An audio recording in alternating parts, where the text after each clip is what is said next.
வணக்கம். நீங்கள் இணைந்திருப்பது வெட்டி டிவியினுடைய யாவரும் நலம் நிகழ்வினூடாக. இன்று என்னுடன் இணைந்திருக்கின்றார் ஆயுர்வேத பாரம்பரிய வைத்தியர் ஐயாக்கனு செல்வநாயகம் அவர்கள். அவர்களை பற்றி சொல்ல போனோம் என்றால் அவர் ஆயுர்வேத துறையில் மட்டுமல்லாது பல சமூக சேவைகளையும் புரிந்து வருகின்ற ஒரு சமூகவியலாளர். வணக்கம் ஐயா. வணக்கம். நீங்கள் இந்த துறையை தேர்ந்தெடுத்ததுக்கான காரணம் என்ன? உண்மையிலே நாங்கள் உண்மையாக 1992ஆம் ஆண்டு காலப்பகுதியிலே நாங்கள் கல்வி கற்றுக்கொண்டிருந்த காலகட்டத்தில் எமது பிரதேசத்தில் முல்லைத்தீவு மாவட்டம், அந்த முல்லைத்தீவு மாவட்டத்திலே உண்மையான மருத்துவ வசதிகள் மிக குறைவாக இருந்தது.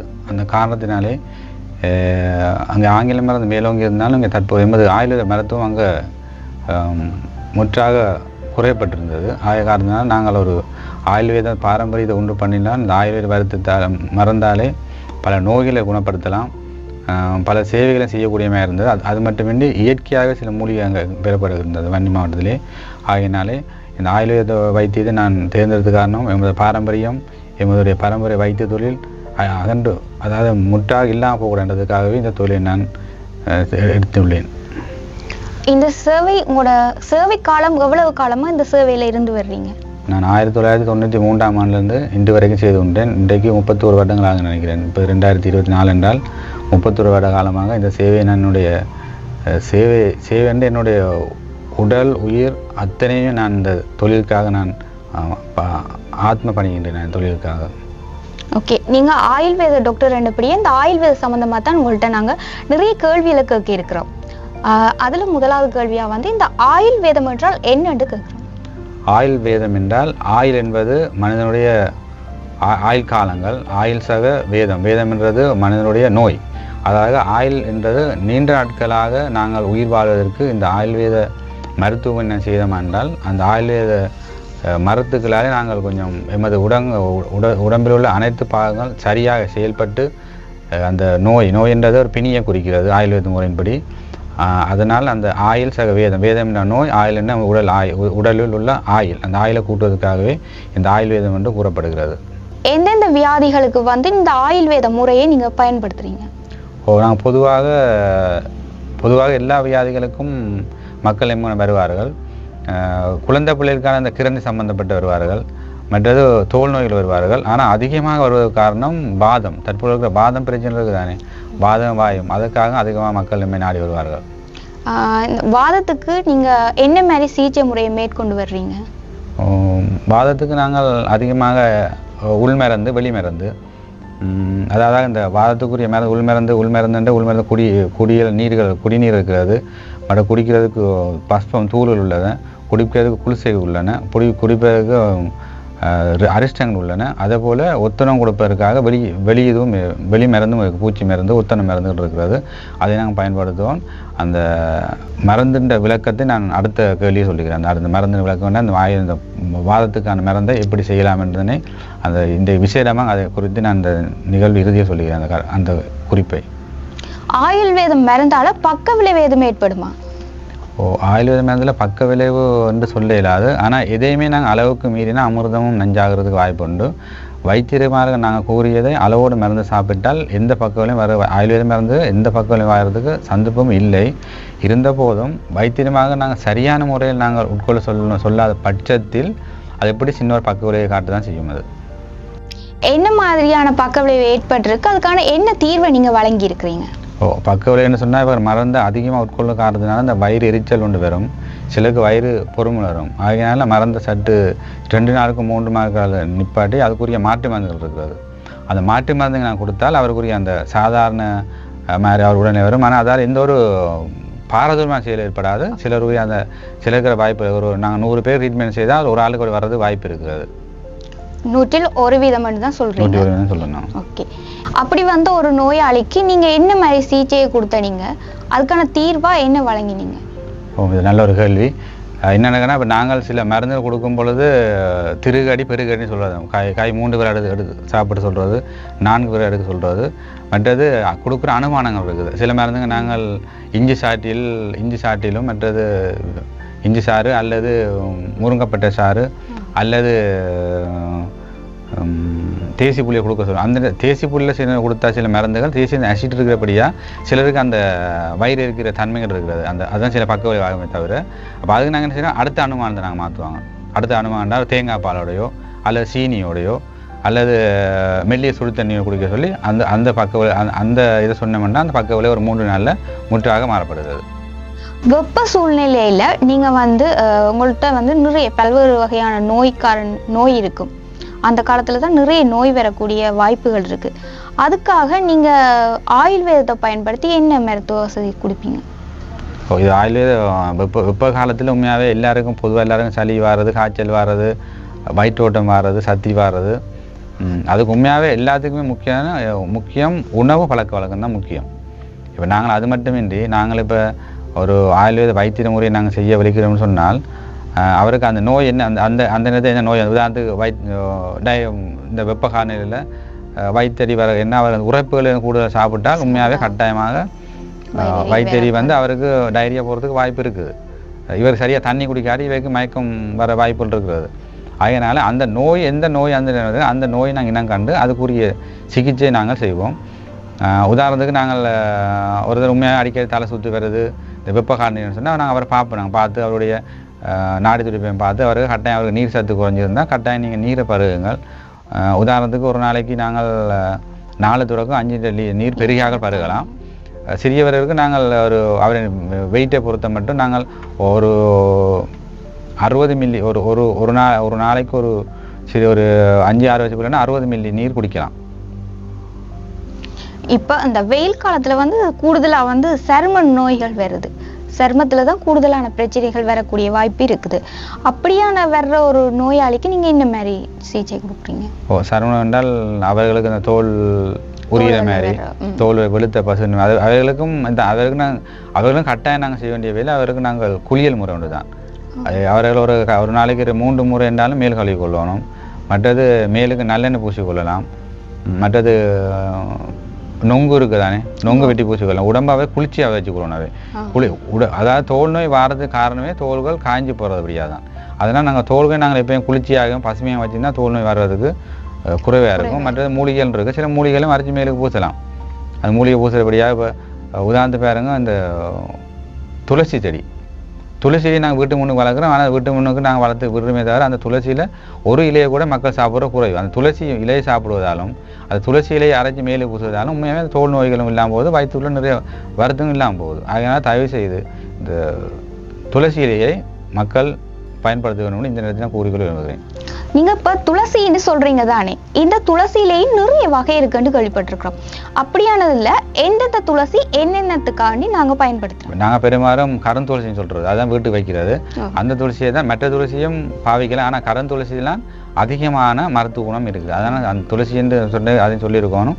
கட்டாயமாக கருந்துளசியை நாங்கள் மரத்துக்கு பாவிக்கிறதுனால அது மிக நன்மை கொடுக்கும்.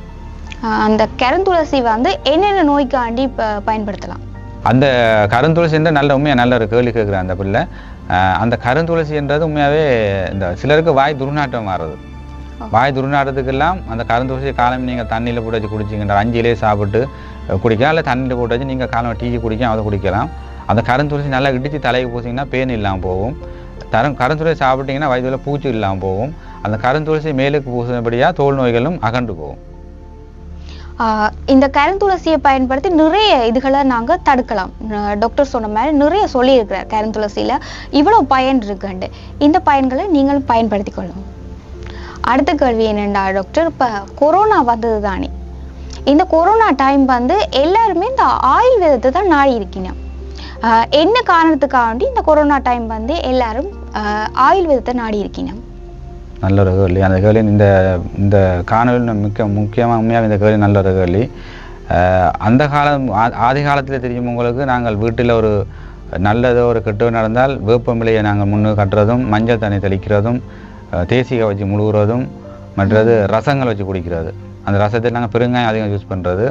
அதனால் அந்த ஆய்விலே கண்டுபிடிக்கப்பட்டது மஞ்சளும் பெருங்காயமும் கட்டாயம் பாவித்தால் இந்த கொரோனா நோயை கட்டுப்படுத்தலாம்ன்றதை ஆதிகாலம் தொட்டே உண்மையாக கொரோனான்ற ஒரு வர்த்தத்தை கண்டுபிடிக்கப்பட்டது. அது எங்களுக்கு விஷக்காய்ச்சல் படித்த நாங்கள் ஆரம்ப காலத்தில் படிக்கும்போது 8ல் படித்தபடி விஷக்காய்ச்சல் உண்டு. அந்த விஷக்காய்ச்சல் தான் தற்பொழுது காலகட்டத்தில் கொரோனா என்று கூறப்பட்டு அந்த கொரோனாக்கு சொல்யூஷனாக தான் தற்பொழுது புதிதாக மருந்துகள் கண்டுபிடிச்சிருக்கிறார்கள். அதை விட நாங்கள் உண்மை ஆளுவை மருந்திலே பெருங்காய ரசம் காய்ச்சி கொடுக்கப்பட்டது, மற்றது குளியல் முறைகள், மற்றது வீட்டை சுத்தம் வச்சுக்கணுன்றது, சாம்பிராணி புகை பிடிக்கிறது.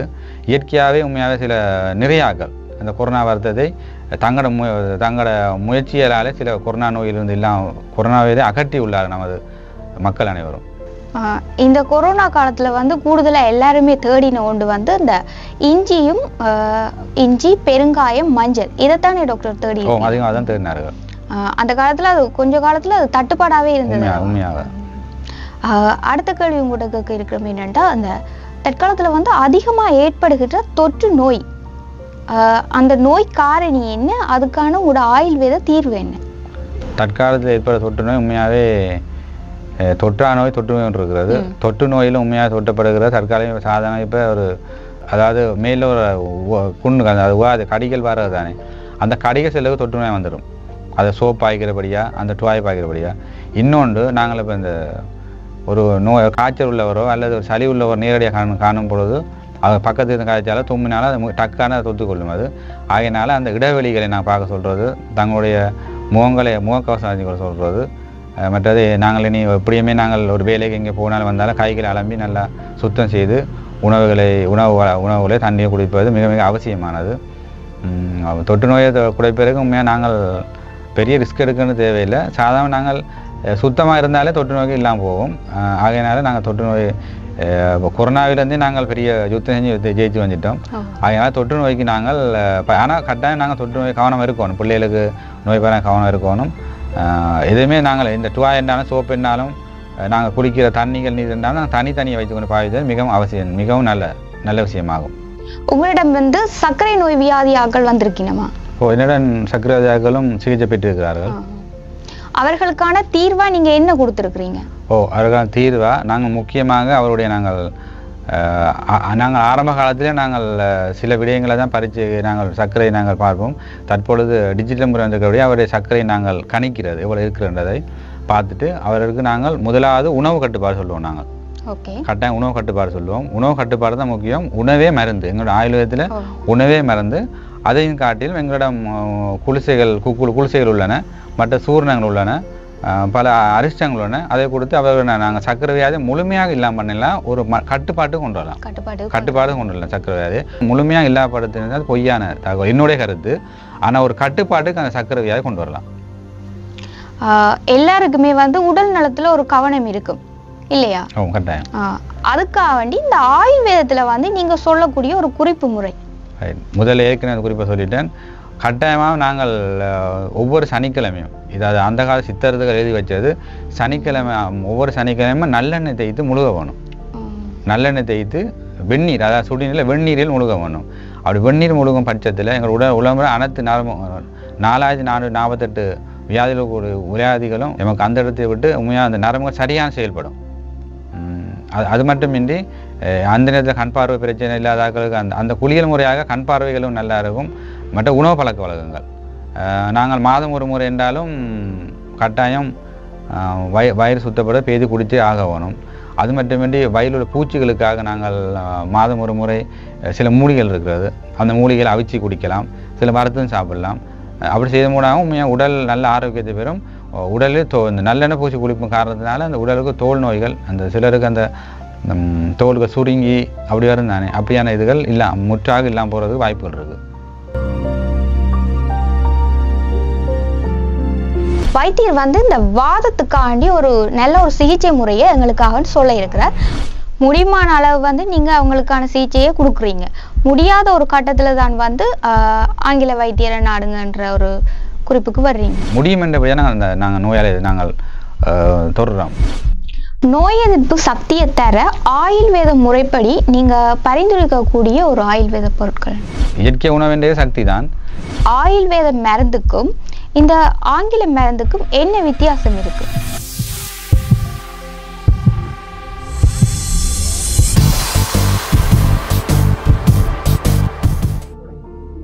வணக்கம். நீங்கள் இணைந்திருப்பது வெட்டி டிவியினுடைய யாவரும் நலம் நிகழ்வினூடாக. இன்று என்னுடன் இணைந்திருக்கின்றார் ஆயுர்வேத பாரம்பரிய வைத்தியர் ஐயா கணு செல்வநாயகம் அவர்கள். அவர்களை பற்றி சொல்ல போனோம் என்றால் அவர் ஆயுர்வேத துறையில் மட்டுமல்லாது பல சமூக சேவைகளையும் புரிந்து வருகின்ற ஒரு சமூகவியலாளர். வணக்கம் ஐயா. வணக்கம். நீங்கள் இந்த சேவையை தொடங்கின காலப்பகுதியில் அந்த காலத்தில் ஆங்கில மருத்துவம் வசதியோ எதுவுமே இல்லை. அதே மாதிரி இந்த தொழில்நுட்பங்களும் அங்கே காணப்படவில்லை. அந்த காலகட்டத்தில் வர்ற நோயாளிகளுக்கு நீங்கள் எவ்வாறான சிகிச்சை முறையை மேற்கொண்டு வருகின்றீர்கள்? உண்மையை நல்ல ஒரு கேள்வி இது.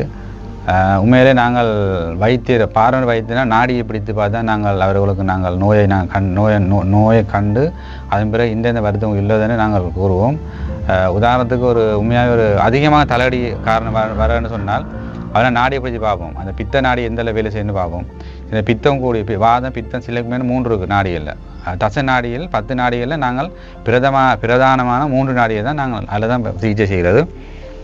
அதில் நாங்கள் உண்மையாக பித்த நாடி அதிகமாக வேலை செஞ்சால் நாங்கள் யோசிப்போம் இவருக்கு பித்தம் கூடி அல்லது இவருக்கு இரத்த அழுத்தம் கொஞ்சம் இருக்கும்னு சொன்னால் அதையும் அந்த நாடி துறை சொல்லலாம். நாங்கள் வாத பித்தம் சிலக்குமெண்டு அந்த வாதம் என்றது வாத நாடி காலம் வேலை செய்யணும், பித்த நாடி மதியம் வேலை செய்யணும், சிலைக்கு முன்னாடி மாலை வேலை செய்யணும்னு சொன்னால் அதோட தன்மை அதிகமாக, அதாவது உதாரணத்துக்கு சொன்னால் ஒரு அந்த காலம் நேரத்தில் அந்த வாத நாடி தான் மிக கொஞ்சம் ஸ்பீடாக கொஞ்சம் வேகமாக வேலை செய்யும்.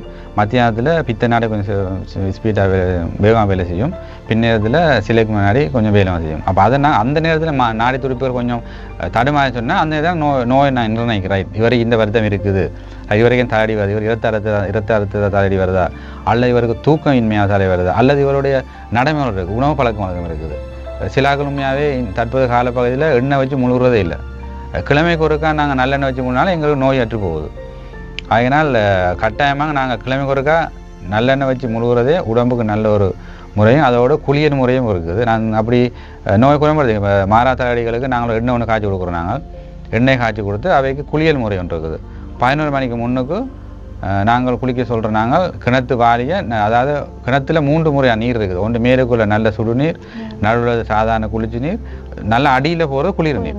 அது எங்களுக்கு 8 அகத்தியர் 8 படிக்கப்பட்டது. அது அந்த குளியல் முறையை நாங்கள் வாளியை அந்த நடுக்கிணத்தில் தண்ணியை விட்டு அந்த குளிரும் இல்லாமல் இருக்கும், வெப்பமும் இல்லாமல் இருக்கும். அப்படியான குளியெல்லாம் குளிக்க சொல்கிறோம் நாங்கள். அப்படியான இதுகள் உண்மையாகவே நிறைய பேருக்கு அப்படி வர்த்தகம் மாறி இருக்கிறது. அது மட்டுமே டிஜிட்டல் காலம் உண்மையாக கண்ணும் செக் பண்ண தான் கண் பார்வையை நாங்கள் பார்க்குறோம். நாங்கள் உங்களுடைய கண்ணுங்கள் எப்படி இருக்குதுண்டு அந்த கண் பார்வை சிலருக்கு கண் பார்வையில் பிரச்சனை என்றாலும் அதுக்குரிய தீர்வு எங்கள் எண்ணெய்கள் இருக்குது. அந்த எண்ணெய்கள் அந்த கண் பார்வை தீர்வுகள் வரும். மற்ற உண்மையாகவே கண்ணில் சில விஷயங்கள் அந்த சத்திர சிகிச்சை போகணுன்னா அதுக்கு நாங்கள் உண்மையாக அது மேற்கொள்ள கஷ்டம் தான். அது சத்திர தான் செய்ய போகணும். எங்களால் முடிந்த அளவை நாங்கள் நோயை சுகப்படுத்தியிருக்கோம். கண் வருத்தம் என்று நீங்கள் சொல்கிறீங்க தானே, அந்த கண் வருத்தத்தை அந்த காலத்தில் எப்படி நீங்கள் கண்டுபிடிக்கிறீங்க? அவருடைய நாங்கள் உண்மையாகவே நாங்கள் கண் வருத்தம்னு சொன்னால் அவரை பார்வையை ஒன்று ஒப்பிடுவோம். நாங்கள் அவர் பார்வையை பார்த்து அந்த பார்வையில் அவர் எவ்வளோ தூரத்தை எழுத்து வாசிக்க முடியும் அவருக்கு, அல்ல இவர் கண்ணை பார்த்து கொண்டு இருக்கும் பொழுது இவருக்கு கண் கலங்குறதா. உண்மையாவருக்கு பித்தம் கூடி போய் சிலருக்கு பித்தம் தலையை கூடினாலும் டக்குன்னு பார்த்துட்டு தலையடியும் தலை சுத்தம் சத்தியம் வரும் அவருக்கு. தொடர்ந்து புத்தகங்களையோ அல்லது ஒரு பேப்பரை பார்த்துக்கணும் அப்படி வரும். வெயில் நடக்கல அவருக்கு. அப்படியானாக்க நாங்கள் இடம் கண்டுபிடிச்சி அவர்களுக்கு நாங்கள் உண்மையாகவே அவர்களுக்கு நாங்கள் குளிக்கிற முறையும் எண்ணெய் முறை தான் கொடுக்குறது. உண்மையாக கண் பார்வை நல்ல குறைன்னு சொன்னால் அது கண்ணுக்கண்டு சில விஷயத்தை வைத்து இருக்கிறார்கள். நாங்கள் அவரை நாட சொல்லுவோம். நாங்கள் அவரை பார்வை தூர பார்வை பக்கத்து பார்த்தீங்கன்னா அது கண்ணு குறை நிபுணர்கள் இருக்கிறார்கள். அவர்களை நாங்கள் சந்திக்க சொல்லி அவர் மருத்துவ அறிகுறி சொல்லுவோம். நாங்கள் முடியுமான அளவு நீங்கள் அவங்களுக்கான சிகிச்சையை கொடுக்குறீங்க. முடியாத ஒரு கட்டத்தில் தான் ஆங்கில வைத்தியரை நாடுங்கன்ற ஒரு குறிப்புக்கு வர்றீங்க. இல்லை, முடியுமான அளவில் ஒரு நோயாளி இனம் காண்றோம். உங்களோட கேள்வியின்படி ஒரு நோயாளி இனம் காண்றோம். இந்த நோயை என்னால் சுகப்படுத்த முடியுமா, இந்த நோயாளிக்கு நான் இந்த வைத்தியம் செய்தால் சாத்தியப்படுமா என்று பார்த்த பிறகு தான் நாங்கள் அவரை நாங்கள் அனுப்புவோம். மற்றபடி ஒரு நோயாளி உண்மையாக நாங்கள் ஒரு பேஷண்ட்டை நோயாளி நாங்கள் பொருட்படுத்தால் அது உண்மையாகவே முடியும் என்றபடியாக நாங்கள் நோயாளி நாங்கள் தொடர்றோம். முடியும் என்றபடியாக தான் நாங்கள் கட்டை தான் நாங்கள், அல்லது நாங்கள் இது அடுத்த கட்டத்துக்கு போகணும்னு சொன்னால் கட்டாயம் அடுத்த கட்டத்தை சொல்லுவோம். நாங்கள் போக சொல்லி போய் அடுத்த கட்டை பாருங்கன்னு சொல்லி. உங்களோட அந்த ஆயுர்வேத மருந்துக்கும் இந்த ஆங்கில மருந்துக்கும் என்ன வித்தியாசம் இருக்கு? இது ஒரு கேள்வி, நல்ல ஒரு கேள்வி தான். ஆயுர்வேத மருந்து என்பது ஒரு கொஞ்சம் நல்லா வேலை செய்யும், ஆனால் கொஞ்சம் சிலோ, அதாவது மெதுவாக வேலை செய்யும். ஆங்கில மருந்து என்பது அது உடனே அதுக்குரிய பலாபலனை காட்டும். அதனால ரெண்டும் ஒன்றை விட்டு ஒன்றையில் ரெண்டு மருந்தும் மக்களுக்கு முக்கியம்தான். ஆயுர்வேதம் கொஞ்சம் முற்றாக நோய் இல்லாமல் படுத்தும். சில வருத்தங்களை நாங்கள் உதாது வாதம்னு சொன்னால் அந்த வாதத்தை முற்றாக இல்லாமப்படுத்துகிற ஆயுதத்தில் செய்து கொண்டிருக்கிறார்கள். ஆங்கில மருத்துவம் அப்படித்தான், அவர்களும் தங்களுடைய இதை சரியாக செய்து கொண்டிருக்கிறார்கள். இப்போ இலங்கையில மட்டும் இந்த ஆயுர்வேதத்தை நாடாம வெளிநாடுகளில் இருக்கிறவையிலும் இலங்கைக்கு இந்த ஆயுர்வேத சிகிச்சை முறையை செய்யறதுக்காண்டி வெறினோம். என்ன காரணத்துக்காண்டி அப்படி வெறினோம்? ஏன்னா ஆயுர்வேத மருந்துல அதிகப்படியாக பக்க விளைவுகள் குறைவு. நான் ஏற்கனவே சொல்லியிருந்தேன், பக்க விளைவுன்ற பொழுது அந்த ஆட்கள் அந்த ஒரு நோயாளியை பாதிக்க விடாது. ஆனால் அந்த அவங்க என்ன ஏன் விரும்புன்னு சொன்னால், அந்த ஆயுர்வேத மருந்து எந்த ஒரு பக்க விளைவும் இல்லை என்றபடினாலும் அந்த மருந்தால் நல்ல குணங்களும், அதாவது அந்த முற்றாக நோய் இல்லாமல் படுத்துது ஆயுர்வேத மருந்து. ஆகையினால வெளிநாட்டு மக்களும் மேலிஸ்த மக்களும் அவர் நம் நாட்டில் சிகிச்சை பெற்று போகின்றார்கள். உங்களோட சேவை அந்த யுத்த காலத்துல தான் சேவையில் நிறைய செய்திருக்கிறீங்க. அந்த காலப்பகுதியில யுத்தத்தால பாதிக்கப்பட்டு நிறைய காயங்கள், வெடிக்காயங்கள், வெட்டுக்காயங்களோட தான் எல்லா மக்களும் இருந்திருப்பின. அப்படியான மக்கள் உங்களை நாடி வந்திருப்பினும் நீங்க அதுக்காக என்ன மாதிரி சிகிச்சையை கொடுத்தீங்க? உண்மை யுத்த கால பாதையிலே மக்கள் மறந்துக்க மிக அவலப்பட்டார்கள். அந்த நேரத்தில் நாங்கள் வெட்டுக்காயம் நாங்கள் பல மூலிகைகள் இருக்கிறது.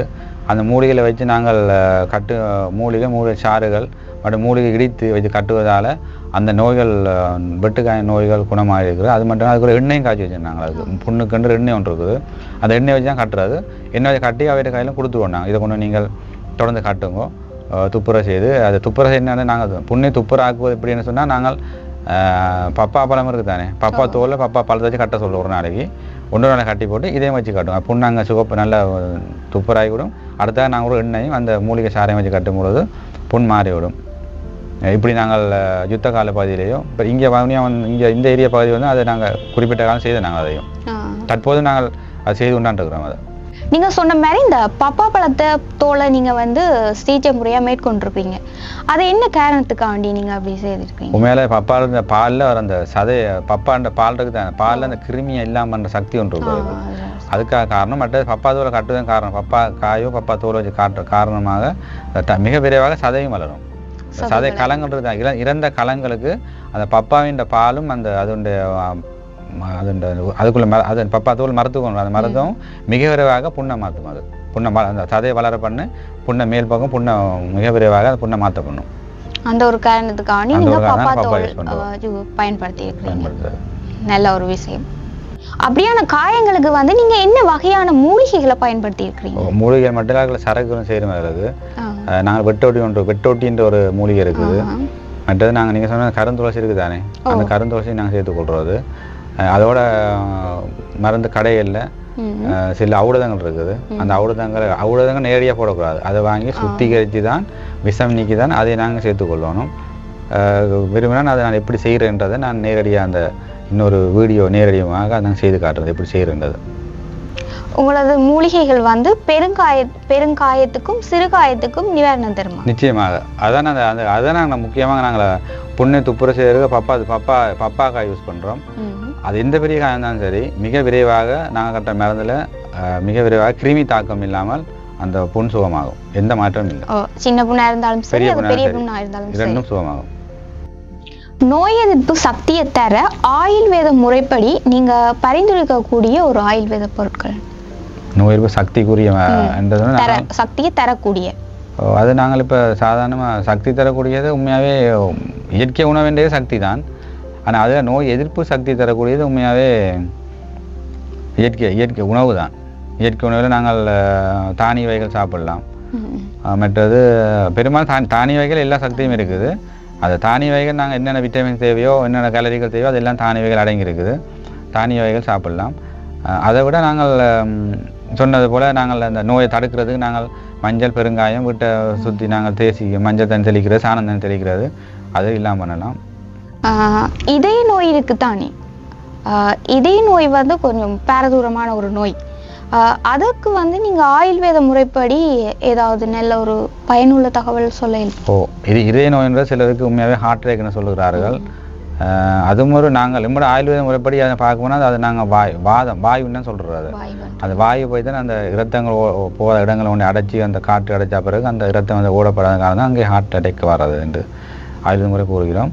ஆனால் அதுக்கு உண்மையாகவே எல்லாத்துக்கும் அந்த ஒரு மனிதனுக்கு இரத்த அழுத்தம் எவ்வளோ இருக்கணும், சீனி எவ்வளோ இருக்கணும், கொழுப்பு இருக்கணும், அந்த அளவு பிரமாணம் இருக்கிறது.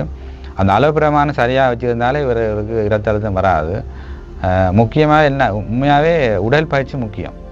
இப்போ சில உண்மையாக யோசிச்சு பாருங்க, சில கையை நீட்டி பாருங்க, கையை நீட்டையில அவை என்ன காலம் பின்னால நிறைய வேலை செய்வாங்க, என்ன காரணம் இப்படி கால்சியம் படிஞ்சிருக்கும், அது கையை நீட்டையில. அப்போ அவர்களுக்கு பெரும்பாலும் நாங்கள் ஒரு பயிற்சி செய்யணும் அவர்களுக்கு. இதுக்கு அது மாதிரி இந்த இருதய காரணம் என்ன காரணம் சொன்னால் அவர்கள் உண்மையாக காலம் நல்ல அந்த உணவை அளவோடு உண்டு பயிற்சியும் செய்தால் அந்த இரத்த ஓட்டங்கள் சரியாக சீர்பட்டால் இதய நோய்கள் குறையும்.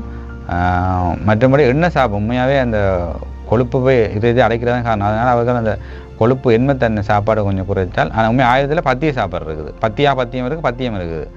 பத்தியம் கடுமையான பத்தியம் சாதாரண பத்தியம். அதே மாதிரி அந்த பத்தியம் சாப்பிட்றாங்க சொன்னால் அவைக்கு அந்த இருதய நோயும் குறையிறதுக்கு வாய்ப்புகள் இருக்குது.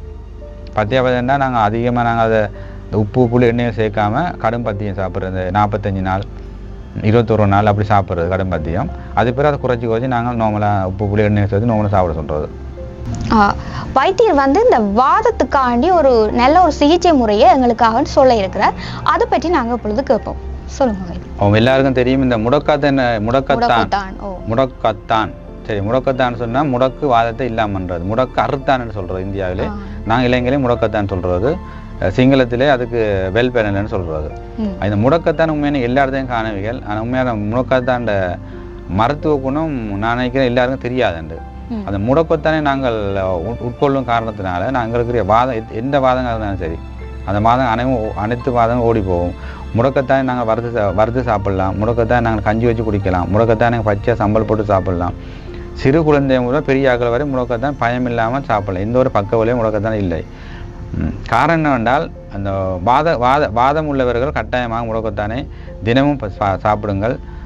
முடக்கத்தானே முழுமையாக வேரோடு பொடிங்க அந்த காய் இலை எல்லாம் சேர்த்து ஒரு எண்ணெய் ஏதாவது ஒரு சுத்தமான தேங்காய் எண்ணெய் எடுத்து தேங்காய் எண்ணெய் கொதிக்க வைத்து அந்த இடித்த முடக்கத்தானே போட்டு எண்ணெயை காய்ச்சி வச்சு அதை கால் அந்த நோக்கும் பூசலாம், தலைமுடி உதிர்வதற்கும் பூசலாம்.